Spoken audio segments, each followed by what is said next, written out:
કેટલી જોઈને 30 32 હું 33 33 33 33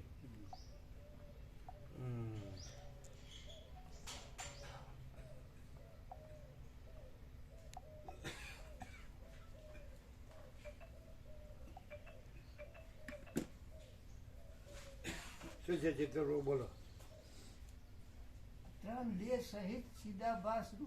આ બધું છે હું લખી લઉં, ગોખી લઉં અને એક્ઝેક્ટ બોલી દઉં એટલે હું બ્રહ્મ છું. બોલો કાંઈ બાકી? આ બધું આમ નોંધવા જેવું. આગળનો પેલો હતો એ નોંધવા જેવું. એ લખ્યો આ પણ એવું. હા શું? ત્રણ દેહ સહિત ચિદાભાસ રૂપ આવું નથી એવું અમને કહી દે સાહેબ. અમને તો એમ જ લાગે બરાબર. તો જે લાગવું છે, લાગવું એ પ્રકાશ છે કે નહીં? તો એ પ્રકાશ છે પરમ ચિદાકાશ પરમ જ્યોતિ અખંડ જ્યોતિ સિવાય બીજો પ્રકાશ છે? અગર તો મા ચિદાકાશ સ્વયં પ્રકાશ સંપૂર્ણ પ્રકાશ સિવાય બીજો પ્રકાશ છે? અગર તો પૂર્ણ બ્રહ્મ અનંત તેજગણ અનંત ચિદગન સિવાય બીજો પ્રકાશ છે? અગર તો પરમાકાશ કેવલ અનંત શુદ્ધ તેજગન સિવાય બીજો પ્રકાશ છે? અગર તો પરમાકાશ અખિલ આત્મા પૂર્ણ બ્રહ્મ પરમાત્મા સિવાય બીજો પ્રકાશ છે? તો એ લાગવું છે. તો એ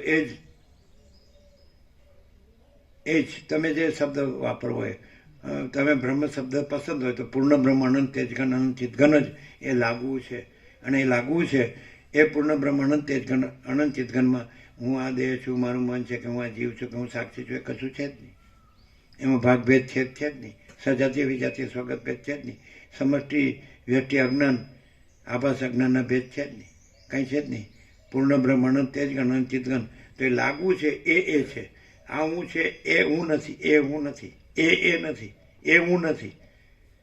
આ જે હું છે એ હું પૂર્ણ બ્રહ્મ અનંત તેજગન અનંત ચિદગન નથી. અને પૂર્ણ બ્રહ્મ અનંત તેજગન અનંત ચિદગન જે લાગવું છે એ આ નથી. અને એ પોતે જ છે. તો આને હું માનતો હોઉં તો આની શૂન્યતા લાગે, પણ નથી. અને લાગવું છે તો શૂન્યતા નહીં, સ્વયં પૂર્ણ બ્રહ્મ અનંત તેજગન અનંત ચિદગનની અનંત પૂર્ણતા છે જ, સમતા છે જ. લાગવું શબ્દ લાગવું, જણાવવું, અનુભવાવું એ શબ્દ ચૈતન્ય વાચક છે ને, પ્રકાશ વાચક છે. તો પછી પ્રકાશ તો પોતામાં કેવળ પ્રકાશ છે. એમાં તો બીજું કોઈ નથી, કાંઈ નથી, કાંઈ થતું નથી. સમજાય? પણ એ આ પ્રશ્ન કેમ થાય છે, ભ્રાંતિ કેમ થાય કે મને એવું લાગે છે કે હું આ દેહ છું, કર્મેન્દ્રિયો જ્ઞાનેન્દ્રિયો વાળો છું, મન બુદ્ધિ ચિત્તાહંકાર વાળો છું, પ્રાણ વાળો છું, પ્રકૃતિ વાળો છું, જીવ ભાવ વાળો છું, સાક્ષી ભાવ વાળો છું. એ ભ્રાંતિ પોતાની લાગવું એટલે અનુભૂતિ, ટુ રિયલાઇઝ, રેકગ્નાઇઝ, જાણવું, અનુભવવું, લાગવું, વન એન્ડ ધી સેમ પર્યાય છે. તો એ પોતાની સાથે પોતામાં લાગવું એ તો પ્યોર એન્ડ શ્યોર પ્રકાશ છે, એબ્સોલ્યુટ પ્રકાશ છે. અનંત સર્વત્ર નિત્યપૂર્ણ પરમ દિવ્ય જ્યોતિ, અનંત સર્વત્ર નિત્યપૂર્ણ પરમ બ્રહ્મ જ્યોતિ, અનંત સર્વત્ર નિત્યપૂર્ણ પરમ ચિદાકાશ, અપરિચ્છિન્ન પરમાકાશ, પરમ ચિદાકાશ. તો લાગવું એ તો સાચું જ છે, અનુભવાવું એ તો સાચું જ છે. અને અનુભવ ચૈતન્ય છે. લાગવું એટલે અનુભવાવું. પણ એ જે છે પરમ પ્રકાશ, પરમ આનંદ, પરમ શાંતિ, અનંત પ્રકાશ, આનંદ, અનંત શાંતિ, એમાં જે નથી એની સાથે લાગવું સાથે એ પોતે છે, સાચો પોતે છે. એની સાથે કાંઈ નથી, એમાં કાંઈ નથી, એને પોતાની સાથે જોડે એ ખોટું લાગવું છે. અને એ ખોટું લાગવું છે એ ખોટું ન લાગે ત્યાં સુધી સાચું આવરણમાં રહે છે. ખરું? બે તો પોતે નથી. કાલે આવ્યું ને એ કાલનું નોંધવા જેવું હતું ને, એ બધું લખ્યું. એટલે હું બે નથી, હું નથી. બરાબર છે? એ કીધું હતું ને. એટલે ચિદાકાશ અને ચિદાભાસ. તો ચિદાકાશ છે અને ચિદાભાસ નથી. અને અમે છીએ તો જે નથી એ અમે નથી, છે અમે છીએ, માટે અમે અનંત શુદ્ધ ચિદાકાશ છીએ. લાસ્ટ એવી રીતે બોલો શું છે? લાગુની સાથે, અનુભવની સાથે, ચૈતન્યની સાથે જે મહાચિદાકાશ સ્વયં પ્રકાશ સંપૂર્ણ પ્રકાશની સાથે, જે મહાચિદાકાશ સ્વસંવેદ્ય સહજ નિર્વિકલ્પની સાથે, જેમાં કોઈ વિકલ્પ નથી, એ વિકલ્પને જોડવું એ ખોટું લાગવું કહેવાય. અને એ ખોટું લાગવું જોઈએ. વ્યાકરણ નથી આવડતું હો અમને. ખોટું લાગ્યું છે એ ખોટું લાગવું જોઈએ. ખોટું લાગ્યું છે, લાગવું સાચું છે, પણ ખોટું લાગવું એ ખોટું લાગવું છે. પણ તમે મને કીધું ને મને ખોટું લાગ્યું. નહીં, ખોટું નથી લાગ્યું. ખોટું ખોટું નથી લાગ્યું, ખોટું સાચું લાગ્યું.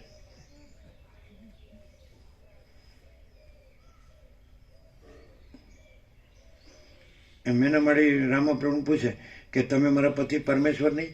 હા ખરો ને. કે હું સાચું લાગ્યું? ખોટું લાગ્યું એ સાચું લાગ્યું. એટલે દેહને પરમેશ્વર કીધો. સમજી? હવે નહોતા જોડાના ત્યારે પરમેશ્વર ક્યાં હતા? અને પછી બેમાંથી એક નો રહે પછી પરમેશ્વર ક્યાં રહ્યા? હામું જોવે ને પાત્ર તો. સમજે? અને આને એમ કે એકદમ મારામાં નિષ્ઠાવાન જરાય આમ મને જ માને એમ, પણ હું મરી જાઉં તો પાછળ સતી થવાની.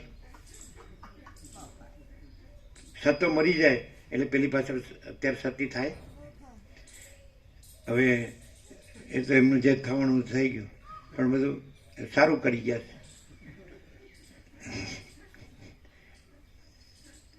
કોઈને બધા અમરપટ્ટો લઈને આવ્યો હોય ને એવી રીતે. શું મેસેજ કાંઈ શું કહો? અમે એમ કાંઈ નોંધીએ, કાંઈ ગોખીએ, કાંઈ યાદ રાખીએ, કોઈ શાસ્ત્ર ગુરુમાંથી જોઈને પૂછીએ અને પછી કહીએ તો પ્રમાણ ન કહેવાય. તો તમે ગુરુમુખ નથી. તો પરમચિદાકાશ પરમજ્યોતિ અખંડ જ્યોતિ મનમુખ ને ગુરુમુખ હોય?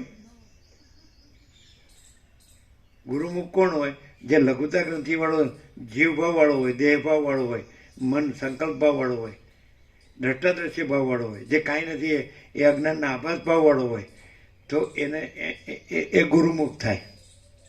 અને તમે ગુરુને એમ કહી દો કે પ્રભુ આ બધું ભગવાન જ બધું છે ને, અને એમાં ભગવાન સિવાય બીજું કાંઈ નથી ને, તો કે આ માણસ સમજે એવો નથી, તું જા અહીંથી.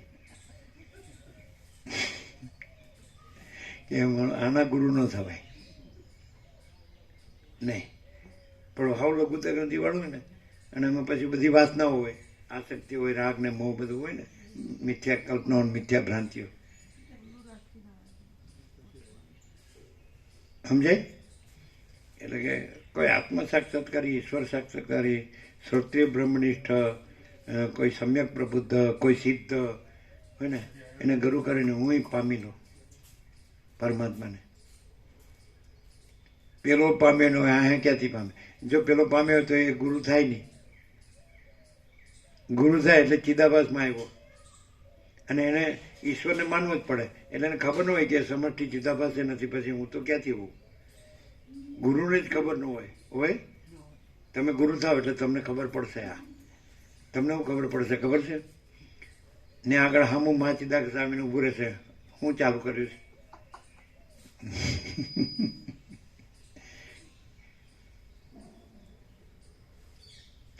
તમને કોઈ પૂછે તમારા જે તમારું દેહનું હું મારું માન્યું છે સર્કલમાં, કોઈ પૂછે તમે ત્યાં રહ્યો છો સાંભળો છો તો તમને કેવું લાગે છે? તો તમે શું કહો? તમને શું જણાય છે અથવા અનુભવાય છે અથવા શું લાગે છે? ત્યાં શું ચાલે છે? તો તમે શું કહો? જોજો હવે એને બાપતા સારું આવડે. પ્રભુ કહીએ ત્યાં આગળ કોઈ પૂછે તો ત્યાં અમને કોઈ પૂછે તો અમે એટલા જ કહીએ છીએ કે ભાઈ સ્વયં પરમાત્માનો પ્રકાશ છે, સ્વયં પરમાત્મા પોતે પ્રકાશી રહ્યા છે, બીજું કશું જ નથી. આ હું મારું માનું છું એ પણ બિલકુલ ધર્મું રહેતું નથી, એવું એ નથી, છે જ નહીં. અમે આવું કહીએ છીએ. કહેવામાં તો બરાબર નહીં, પછી રહેવામાં ટ્રાય કરીએ છીએ. ના ના ટ્રાય નહીં પ્રભુ ઘણો ફેર પડી જાય પડી જ ગયો છે પડી જાય અને પાછો ઘણોનો અર્થ સમજો જ ને, એ થોડુંક બાકી થોડુંક બાકી. હવે એની કૃપા થઈ જશે ને પ્રભુની કૃપા એટલે કૃપાપાત્ર જીવ છે પ્રભુમાં, પ્રભુ અને બીજો એક જીવ, એવી મિથ્યાદ્વૈત ભ્રાંતિ છે. બોલો કેવું છે આજનો પ્રકાર? એકદમ શું છે? એકદમ જે પ્યોર એન્ડ શ્યોર એબ્સોલ્યુટ શું છે? Pure and sure absolute infinite pure consciousness. એમાં ભેદ કોઈ પણ જાતના નથી.